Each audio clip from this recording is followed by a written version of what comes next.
palms pressed together, let us say the Sufi invocation of Pir Murshid Inayat Khan. Towards the One, the perfection of love, harmony, and beauty, the only being, united with all the illuminated souls who form the embodiment of the Master, the Spirit of Guide. Someone needs to mute your, someone's unmuted, so could you please mute yourself? Thank you. And Gemma, I think I'll make you a co-host, so if I need help with that, you can do that as well. Thank you. One more invocation. Can never be enough. Towards the One, the perfection of love, harmony, and beauty, the only being, united with all the illuminated souls who form the embodiment of the Master, the Spirit of Guidance. So today the topic is in remembrance of Murshid. I'm going to move this because I'm a little off center from my camera, and I want to look at you.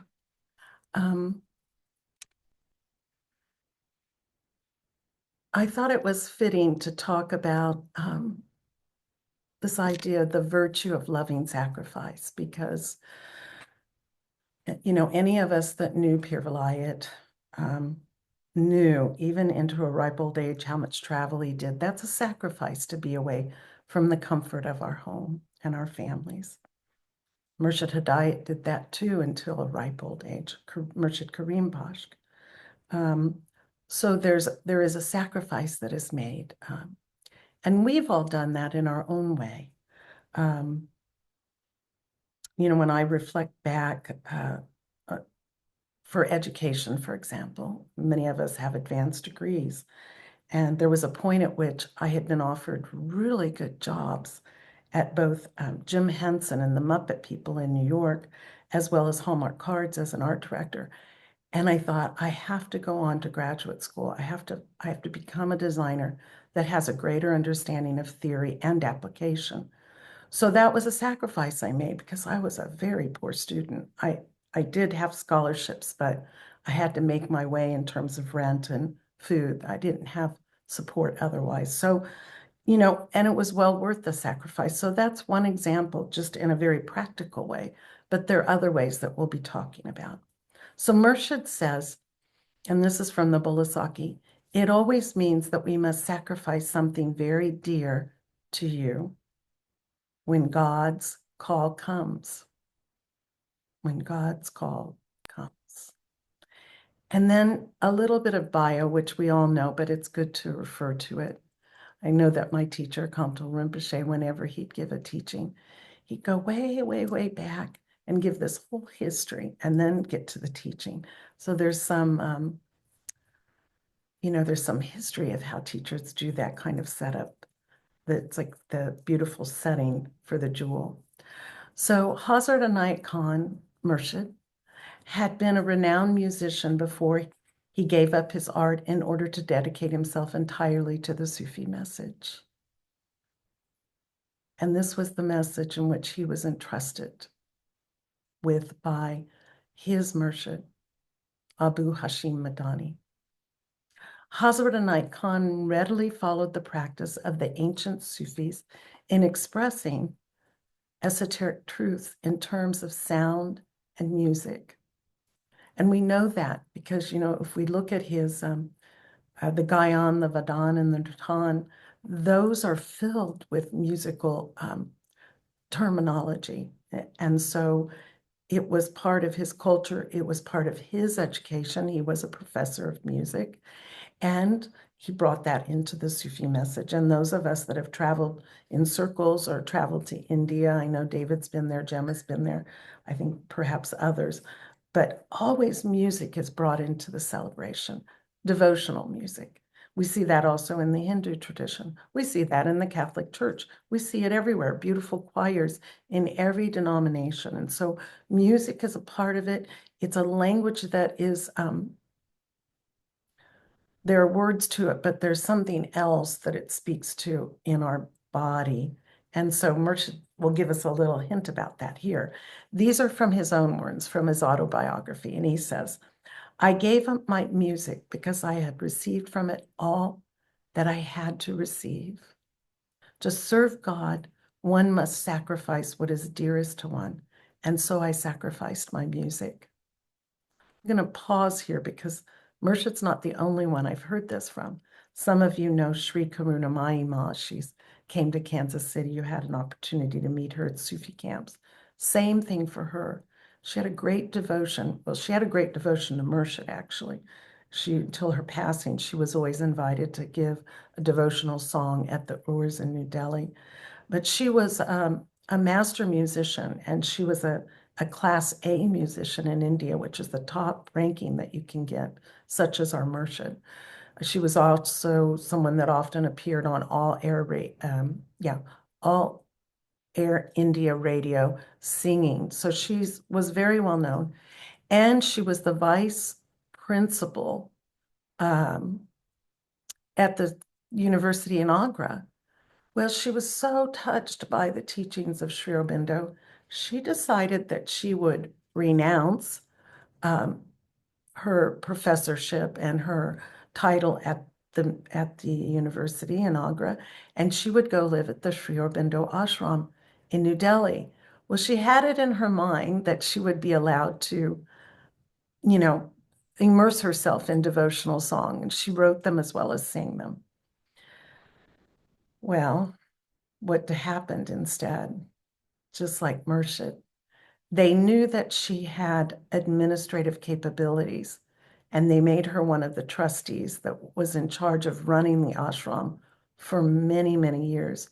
So she too was required to give up her music in deference to this path that she was on of integral yoga of Sri Aurobindo. So if we examine our own lives, we all know we've done that in some way. Either we've married someone and moved to a certain place, or, we've taken up a career that's required some sacrifice, and so on. So Murshid goes on to say, I had composed songs. I sang and played the veena, and practicing the music, I arrived at a stage where I touched the music of the spheres, and those are in capital letters, music of the spheres. Then every soul for me became a musical note. And there's all this literature now on finding our note, finding our song, tuning to that, tuning to the music of the spheres, bringing ourselves into harmony with that. They're now discovering that this is really something, to find that inner note, and that it brings about a condition of greater happiness and satisfaction in one's life. But Murshid here says, I arrived at a stage where I touched the music of the spheres. Then every soul became for me a musical note. And all of life became music, inspired by this. I spoke to the people, and those who were attracted by my words listened to them instead of listening to my songs. Now, if I do anything, it is to tune souls instead of instruments, to harmonize people instead of notes. And I've said it many times, and Murshid has too throughout his teachings, the idea of us tuning to a certain note is, he gives the analogy as the musician that strikes a note through which the whole orchestra tunes itself. And he talks about that as being the keynote. And he encourages us to be that. Instead of trying to bring people into our song, can we elevate our consciousness and help to elevate others by finding that keynote? Now, if I do anything, it is to tune souls instead of instruments, to harmonize people instead of notes. If there's anything in my philosophy, it's the law of harmony, that one must put oneself in harmony with oneself and others. I have found that in every word, a certain musical value, a melody in every thought, harmony in every feeling. And I've tried to interpret the same thing with clear and simple words, so that those who used to listen to my music, they will also now listen to my words. I played the vina until my heart turned into the very instrument. I offered this instrument to the divine musician, capital D, capital M, and the only musician existing. Since then, I have become his flute. And when he chooses, he plays his music. The people give me credit for this music, which in reality is not due to me, but to the musician who plays on his instrument. And so again, being mindful, those of us that have studied the biography of Murshid or heard stories about his life on our website, by the way, we have Sharif Graham, who was a great student of Murshid's. And he worked in the Nekbak Foundation, the archives, for many, many years. One that was such an amazing resource to those teachings. And he gave lectures on Murshid's life, and he gave us permission to put those on our website. So they're there if you'd like to listen. I think there are 5 lectures that he gave in San Francisco. But now think of it. If you have the message volumes, those new brown volumes, you can look in a chronology, because they're done by years or a few years at a time, how many places Murshid was always traveling to. And then, of course, travel wasn't as convenient as it is now.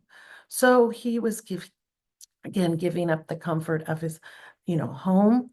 Not only he, but his family was sacrificing his absence.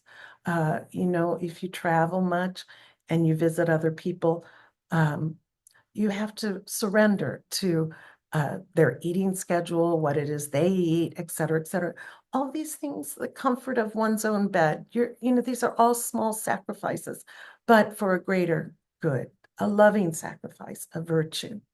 And I thought, I'm going to put a picture up in a moment of Murshid. It's one of my favorites. It may not be yours. If you have one in your room you'd rather look at, do that. And I'd like to work with, I'm going to now send these. These are the series of practices that we'll do. And I thought we would do Ya Murshid, Ya Kareem. And Ya Kareem is the bestowing of endless gifts with full integrity. And of course, for me, and I know that if you're here, for you, this message is a perennial gift that keeps giving. And so it is certainly a representation of Kareem. And Kareem is inexhaustible.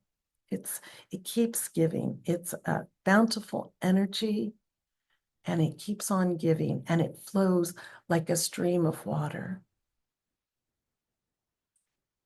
And it reminds me of that line from the prayer Pier. Thy words flow as a sacred river. Thy words flow as a sacred river. It's like Kareem, that's the message. So we'll do one more practice. And so you can keep this up. I'll just say it for you and I'll tell you about it. The La ilaha el Allah. No, La ilaha el Allah. Okay, there's a rhythm to it. La ilaha illallah, Hazrat Naik Khan Rasulullah. La ilaha illallah, Hazrat Naik Khan Rasulullah. La ilaha illallah, Hazrat Naik Khan Rasulullah. How did I arrive at this practice? It was given to me decades ago. I was traveling with a very senior Sufi who'd been on the path for a number of years. And this person told to me that Pir Vilayat had given her this practice to use when traveling, to use for protection, to use for guidance, to use as this shroud of Murshid's love, embracing and holding us while we traveled. So I thought it would be good to share that with you, because I don't think I've given that to people before. I always say it to myself when I begin travels or get on the airplane and it starts to take off or land. But anyway, here it is. Now give me a moment. I'm going to share my screen And all right. Okay. Can everyone see that? Yes. I think it's a beautiful glance. And so let's say maybe 33 times, Ya Murshid, Ya Kareem, while we're glancing upon the image and Murshid is glancing back at us. Ya Murshid, Ya Kareem. Ya Murshid, Ya Kareem. Ya Murshid, Ya Kareem. Ya Murshid, Ya Kareem. Ya Murshid, Ya Kareem. Ya Murshid, Ya Kareem. Ya Murshid, Ya Kareem. Ya Murshid, Ya Kareem. Ya Murshid, Ya Kareem. Ya Murshid, Ya Kareem. Ya Murshid, Ya Kareem. And then let's just say now, in a whisper, Murshid, Kareem, Murshid, Kareem, Murshid, Kareem, Murshid, Kareem, Murshid, Kareem, Murshid, Kareem, Murshid, Murshid, Murshid, Murshid,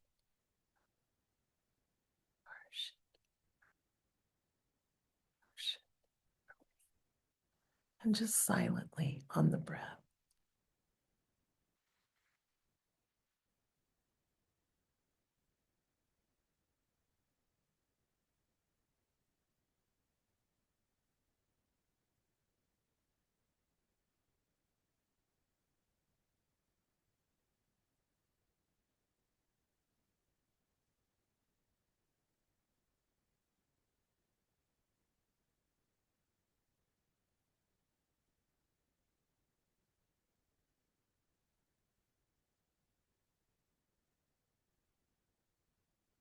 Ya Murshid, Ya Kareem. And we'll do that same series with La ilaha illallah, Hazrat Inayat Khan, Rasul Allah. Rasul is the messenger of God, and he certainly delivered this Sufi message that has been living for more than 100 years. Okay. La ilaha illallah, Hazrat Inayat Khan, Rasul Allah. La ilaha illallah, Hazrat Inayat Khan Rasulullah. La ilaha illallah, Hazrat Inayat Khan Rasul Allah. La ilaha illallah, Hazrat Inayat Khan Rasul Allah. La ilaha illallah, Hazrat Inayat Khan Rasul Allah. La ilaha illallah, Hazrat Inayat Khan Rasul Allah. La ilaha illallah, Hazrat Inayat Khan Rasulallah. La ilaha illallah, Hazrat Inayat Khan Rasulallah. La ilaha illallah, Hazrat Inayat Khan Rasulallah. La ilaha illallah, Hazrat Inayat Khan Rasulallah. Now whisper. La ilaha illallah, Hazrat Inayat Khan Rasulallah. La ilaha illallah, Hazrat Inayat Khan Rasulallah. La ilaha illallah, Hazrat Inayat Khan Rasulallah. La ilaha illallah, Hazrat Inayat Khan Rasulallah. La ilaha illallah, Hazrat Inayat Khan Rasulallah. La ilaha illallah, Hazrat Inayat Khan Rasulallah. La ilaha illallah, Hazrat Inayat Khan Rasulallah. La ilaha illallah, Hazrat Inayat Khan Rasulallah. La ilaha illallah, Hazrat Inayat Khan Rasulallah. And now just silently. There is no God, only God is. And Hazrat Inayat Khan is the messenger among many of God.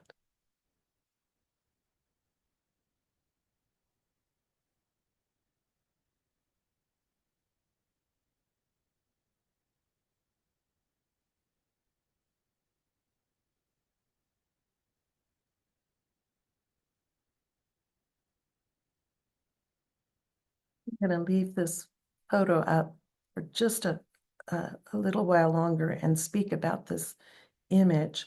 Well, now it's probably been a couple decades ago almost. We took up something called the Picture Resurrection Project.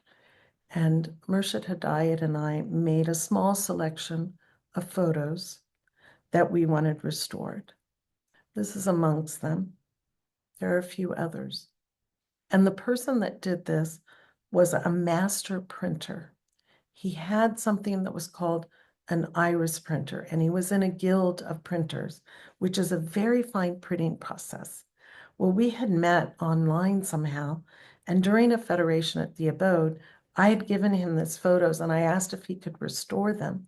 He not only restored them, but he printed them. And so what you're seeing, it appears to be a soft black and white photo, but when printed is actually made of all of the elemental colors, which I think makes this extremely mystical because it's all right there. And Gemma, perhaps unmute yourself. Do we still have any of those photos that are available for sale? Do you have them? We have a few small ones, very maybe 5 or less of the small images, and I have perhaps we have in our collection a few medium size of Hazrat and icon in the zikr Okay. pose, and also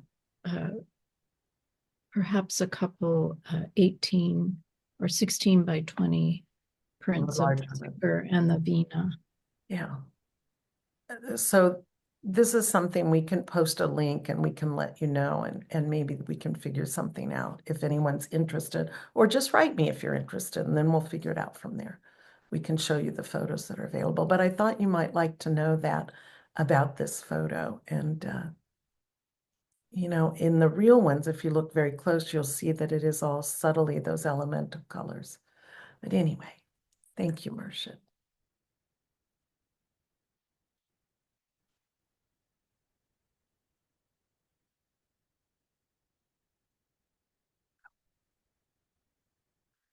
So it's interesting because Hazrat Inayat Khan illustrates the idea of sacrifice by talking about another prophet, and that prophet is Abraham. And of course, we know that there's a story of Abraham and Isaac in the Bible, book of Genesis. And Murshid says of Abraham, Abraham's life made him not only a prophet, but also a murshid. Abraham was a mystic. He gave counsel to those who came to him in difficulty. He examined them, treated their minds, and healed their souls according to their needs. The most remarkable thing one finds in Abraham is that besides being a prophet and a mystic, he lived a life of an ordinary human being, at one with his community in their times of pleasure and sorrow. Well, of course, this reminds us of Murshid as well. Same. He didn't go to a monastery or cave. He was amongst the people, and the students came to him, and he went to the students. So one story, this again is Hazrat and Khan speaking to us. One story from the life of Abraham one story from the life of Abraham that has been a subject of great debate in the East is the story of the sacrifice of Isaac. In the story, we're told, and again, this is in Genesis, that God promised Abraham and Sarah that they would have a son, even though Sarah was past childbearing age. They did indeed have a son, and they named him Isaac. Well, this is a little aside, but also it's very sweet, I think. Isaac means the one who laughs or laughter. And so when you think of that, I mean, these subtleties that are embedded into the scriptures and into Murshid's teaching. So they have a son, It's after childbearing years, so it's a sense of miracle. And the name that's given is the one who laughs. So who's laughing? Are the people laughing at them when they think they've become impregnated? Are they laughing at, the community? Is Isaac the one that's laughing, or is God laughing? There's like all those permutations to this story. At least I see that. So the story of Abraham and Isaac is that God is testing Abraham's obedience, and he commands them to sacrifice their beloved son. And of course, that's the only son that Sarah and Abraham had together. So Abraham felt he must obey, and he prepared the sacrifice, and he took Isaac to Mount Moriah as God had commanded him. But all of a sudden, when he was about to slay Isaac, God stopped him. An angel appeared and said, "No, stop." All right. So again, the story in the East is of great debate, and to our minds, it could be very disturbing. Now, I haven't had any children, but those of you that have can imagine how this would really test one's faith. And, I wouldn't do this to a friend or any of my dearly beloved pets either, So we know this feeling of how can you ask me of this, but you are asking this of me, and I must do it. And I have to say, my own teachers have tested me in ways that, oh my God, they would ask me to do things that I did not think were possible for me. I mean, utter fear entered me at the idea of having to take up such a task, but more than that, disappointing one of my teachers. And of course, Murshid Hidayat did that. In many ways, Pir Vilayat did that. And I know Sri Karunamai did that. And my Tibetan Buddhist teacher, Kamto Rinpoche, His Eminence, did that. And so these things happen in our lives, and we have to decide if we can just say, if we're going to say no, or we're going to take it as a great teaching to develop our capacity. So I just put that out there. I'm not a special person by any means. I'm a hard worker, maybe, and they saw that in me, and so they gave me big jobs to do. So Murshid says people can ask 1,000 questions about the proper reason and justification for such an act or for such a request.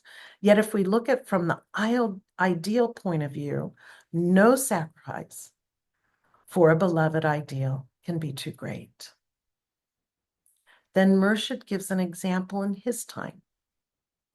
And he, of course, now is speaking about World War I. And he says this: there are numberless souls whose dear ones, their beloved ones, have been sacrificed in this recent war. They could do nothing else. They had to surrender their will to the ideal of the nation, offer this sacrifice for the national cause without thinking for one moment that it was unusual. And so in our day-to-day living, we see that as well. And perhaps in your lives, in your career, there may be some promotions that have, have tested you, have challenged you.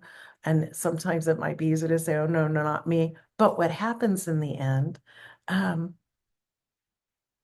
is it just develops a greater capacity to serve and to love and to grow. And so we take it in that way. So during the time of Abraham, there existed a group of thinkers who devoted their lives, to the thought of God and to the search for eternal truth. They spent their time in seclusion and contemplation, and they helped those who came to them to be guided on the spiritual path.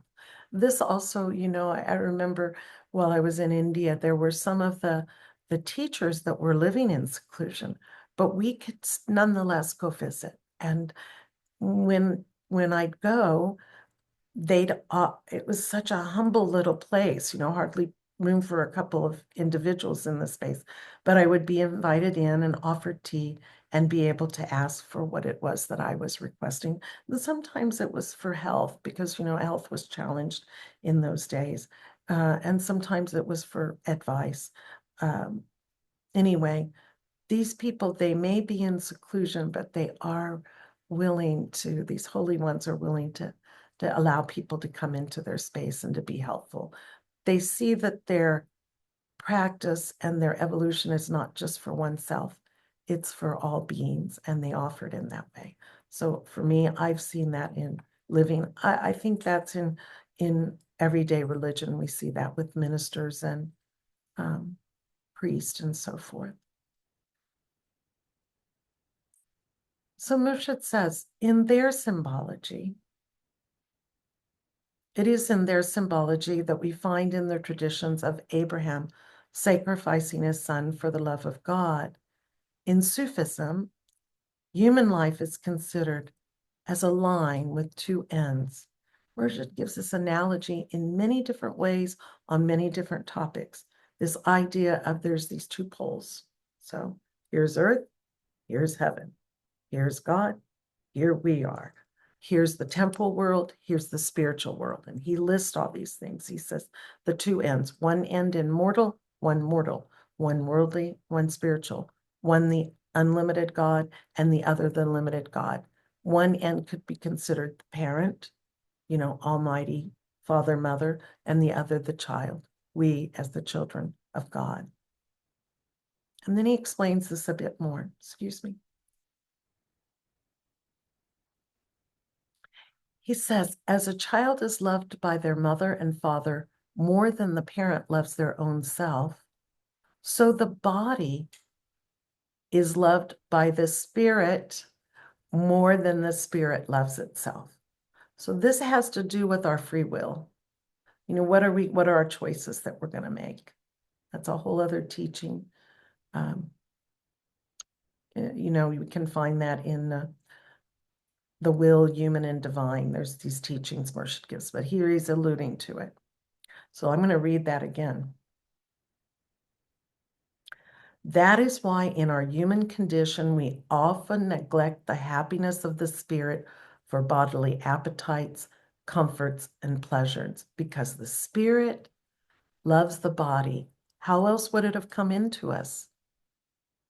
That life was breathed into us, and it's through us that God experiences the world. We are the manifestation. So there's these circles and circles within this thinking, but think about it. The sacrifice of Abraham's son in Murshid's ideas symbolize the complete crushing of the human ego. This is Abraham crushing himself, his attachments, this willingness. He gave up this limited self and attachment, and that can only be done for a higher gain. Such is the love of God. Murshid says Sufis call it fana, which means annihilation. So this is, we could say crush, but we could say managing, or how about this word? Mastering the ego. So the ego isn't a master of us. We are master of the ego, and we can work in partnership. The ego can be very helpful. It can keep us safe. It can make sure we take our rest or take our food. So these things, it's not an all or nothing. We have to find our way of comprehending this as Murshid intended it. The Sufis call this fana, which means annihilation. And I will say there are different levels of fana. There is an annihilation in the manner of the teacher, in the manner of the prophet, in the manner of the messenger, in the manner of God. So there are these different levels that one goes through. It's a complex cosmology, but it's also beautiful to have an awareness of it. The underlying meaning is the way of the Sufi who progresses by self-control and arrives at an eternal goal. The underlying meaning is the way of the Sufi who progresses by self-control and arrives at the eternal goal. I thought it was so, well, for me, I was fascinated because this teaching just emerged. And now we're having this teaching. We know that Murshid's Urs, when he returned, he passed away on February 5th, 1927. And so there was worldwide acknowledgement of this and celebration of it in India, where his body is at rest, in remembrance of this. Because for the Sufis, this is when we return to the source and goal. And so it's a celebration. They call it a wedding day, returning to the beloved. But it's also interesting that we're coming upon this, in the Christian liturgical observances, Lent. And Lent is something that, if you've practiced it, is a voluntary sacrifice. So one may do some kind of fasting. In other words, giving up some food or treat that you like, just to remind yourself every time you have that urge and you sacrifice it.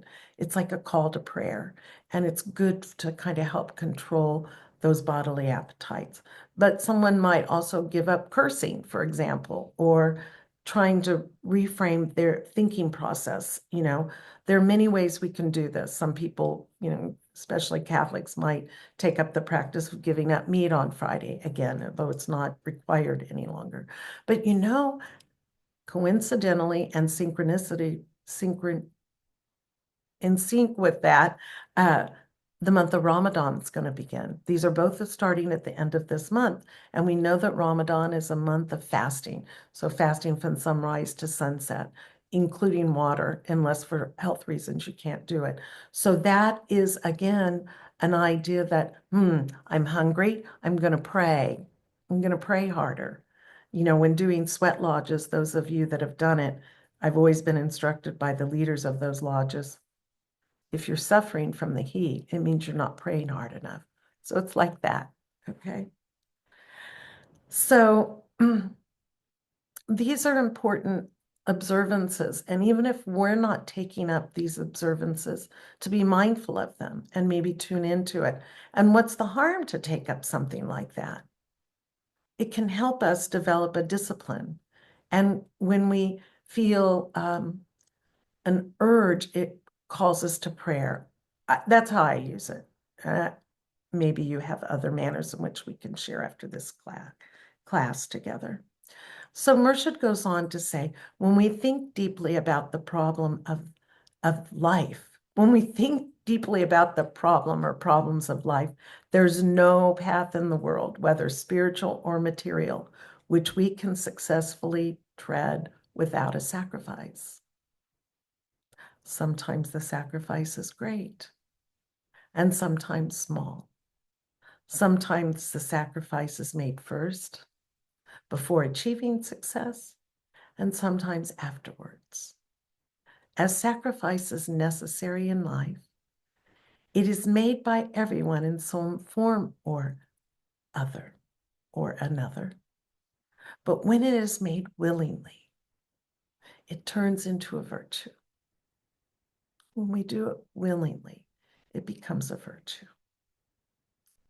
The greater the ideal, the greater the sacrifice it demands. And if one studies wisely the process of advancement through life in every direction, one finds there is nothing but a continual sacrifice. And happiness comes from understanding that this is the nature of life. And from not being hurt or troubled by this. Let's kind of take this in, right? Because this is something right now, the world is in strife. But Murshid is saying that life, it can be a continual sacrifice. And happiness comes from understanding that this is the nature of life. We're not in heaven yet. Heaven and hell is made by our thoughts and our actions. But, so we could be, but can we maintain that constantly in a waking state and even into our sleep? He goes on, I'm going to read it again. And happiness comes from understanding that this is the nature of life, speaking of continual sacrifice. Nothing but continual sacrifice, he says. And from not being hurt or troubled by this, but knowing that it is by sacrifice made until the end that one attains to the desired goal. So just, you take that in however that feels right for you and sort of move forward in a way that feels right for you. But just, think about it.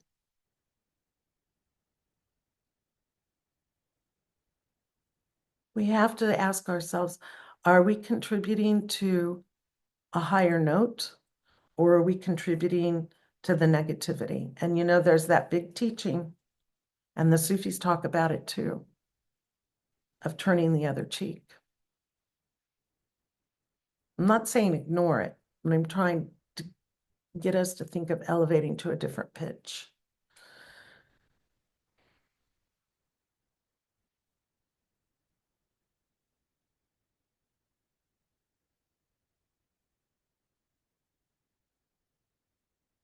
I don't like to bring politics into things, and Murshid Hidayat didn't either. And even though Murshid Karim Baksh was in a sense a politician, we didn't do that. But we do have to be practical and understand contradictory forces. And of course, life is a contradiction. And I'm not gonna elaborate on things. We help in ways we can, people that we can help. And we can't really change the world, but we can change ourselves and our sphere of influence. That's the way we can contribute in a healthy, helpful, uplifting manner. So now with this teaching, I wanted to bring in these 3 wazifas. You can see them in your chat window. I hope everyone can. It's called Ya Wahhab, Ya Razak, and Ya Fatah. Now, Wahhab and Razak are often given to people who maybe are struggling with their finances or are looking for gainful employment or are trying to create more prosperity in their life. So that's a common way that they're given, but we're going to look at these practices along with Fatah slightly different. Excuse me. So Wahhab is a divine blessing that is continually and universally flowing. And it flows without any interruption, and it goes freely without any exception of return. So this is the universe. This is the divine. This is God's blessing is continually flowing towards us. And I think when we do those practices in the morning, those that do, the elemental breaths, the words are, I inhale divine light and life. I radiate divine life and light. It's this flow. We're breathing in this wahab, this continual blessing. We're nourishing the cells and the fiber of our being so that we can charge up and give that back to the world. So that's kind of Razak. In this context, this is how we're looking at as a Wahhab, excuse me. And then Razak is the one that continually provides the means for us and what we need daily. So it's this continual, endless gifts are the endless gifts to us. But what are the greatest gifts? Murshid uses the words of tolerance, forbearance, patience, and love. You see those again and again, but those are the words of Jesus Christ.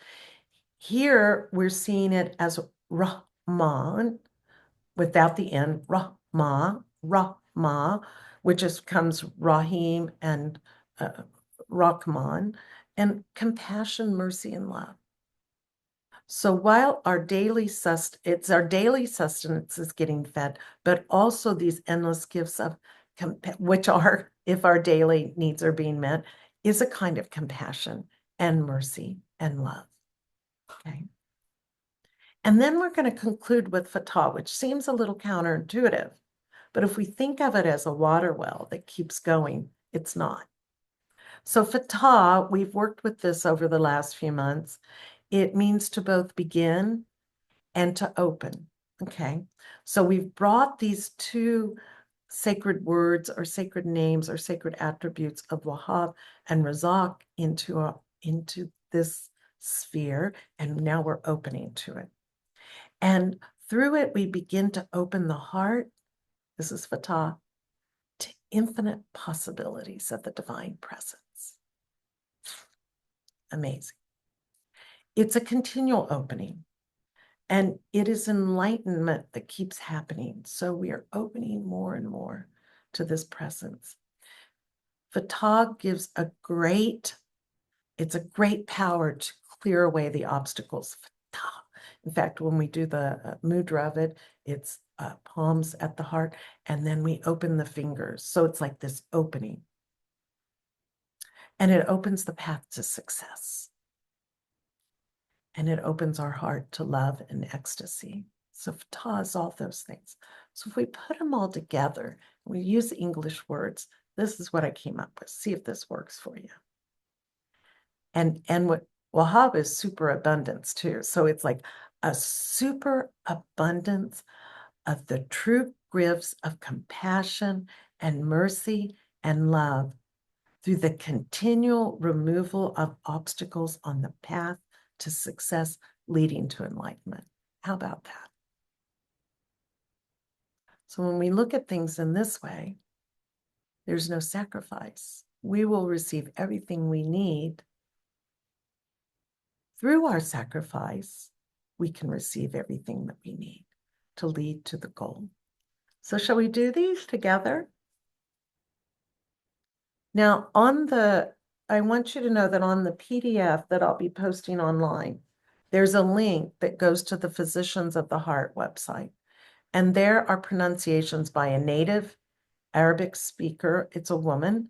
There's one by Imam Bilal Hai, not a native speaker, but a student of the language, and also Pirzia Anai Khan, who I think studied with Imam Bilal Hai and others to learn the language. So you can hear it, and there's subtleties. You know, the Arabic speaker really is so clear about, you know, every and every, you know, the others not so much.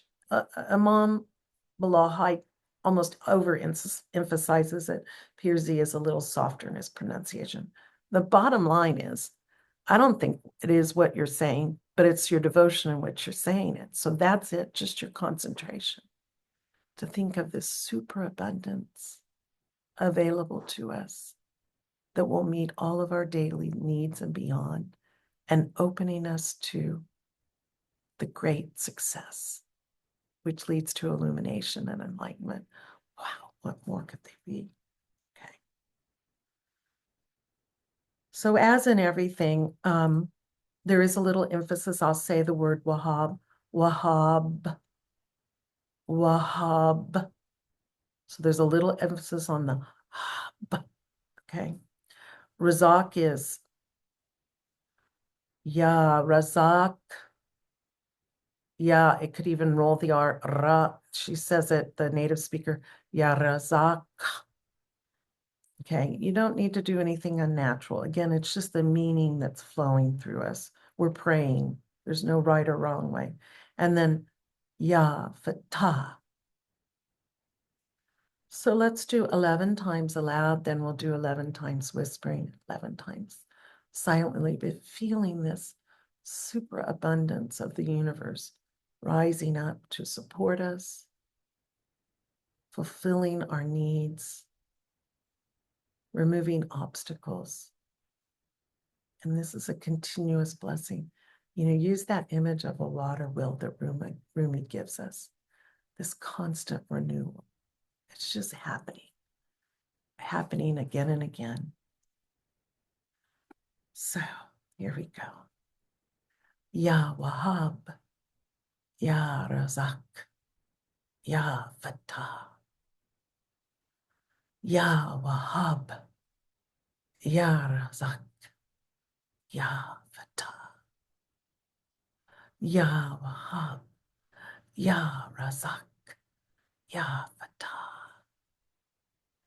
Ya Wahab, Ya Razak, Ya Fatah, Ya Wahab, Ya Razak, Ya Fatah, Ya Wahab, Ya Razak, Ya Fatah, Ya Wahab, Ya Razak, Ya Fatah, Ya Wahhab, Ya Razak, Ya Fatah, Ya Wahhab, Ya Razak, Ya Fatah, Ya Wahhab, Ya Razak, Ya Fatah. And whispering, Wahhab, Razak, Fatah, Wahhab, Razak, Fatah, Wahhab, Razak, Fatah, Wahhab, Razak, Fatah, Wahhab, Razak, Fatah, Wahhab, Razak, Fatah, Wahhab, Razak, Fatah, Wahhab, Razak, Fatah, Wahhab, Razak, Fatah, Wahhab, Razak, Fatah, Wahhab, Razak, Fatah. Just silently breathing, feeling the stream of blessing, superabundance. Our needs are provided for, and all obstacles are removed.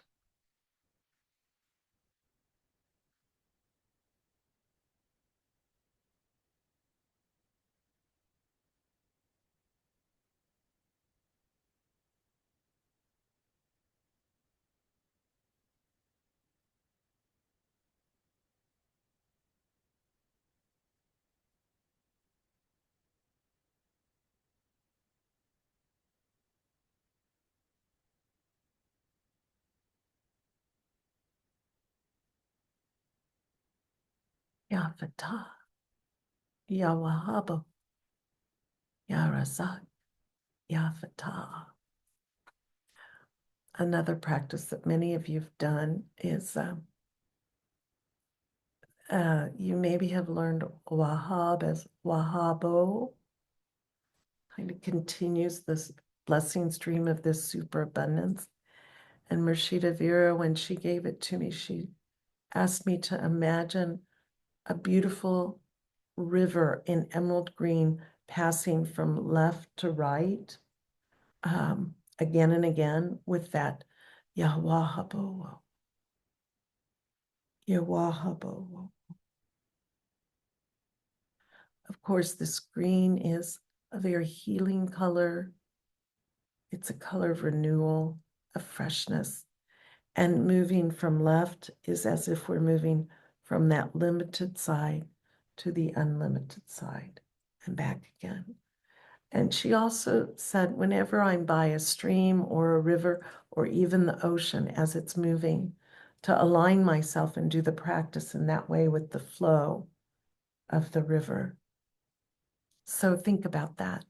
You can envision it, or you can, when you're near water, let that flow pass through the heart.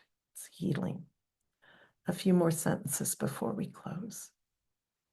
The idea of sacrifice has always existed in some form or another in every religion.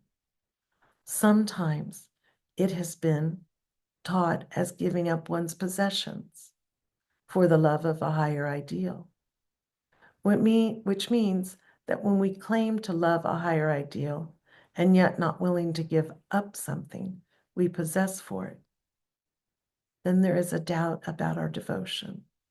And again, we don't need to give up all our possessions or our homes or anything.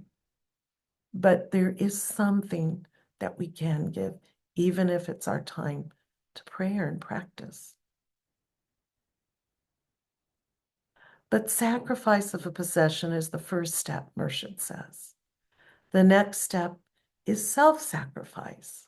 This idea of, I am this, I like that, I do this, I am this profession, I am blah, blah, blah, blah, blah, blah. Which is the inner note. The next step is self-sacrifice, which was the inner note of the religion of Jesus Christ. charity, generosity, even tolerance and forbearance are a kind of sacrifice. For me, I add patience also. Maybe you think that's a good idea for yourself. And every sacrifice in life, in whatever form, means a step towards the goal of every soul.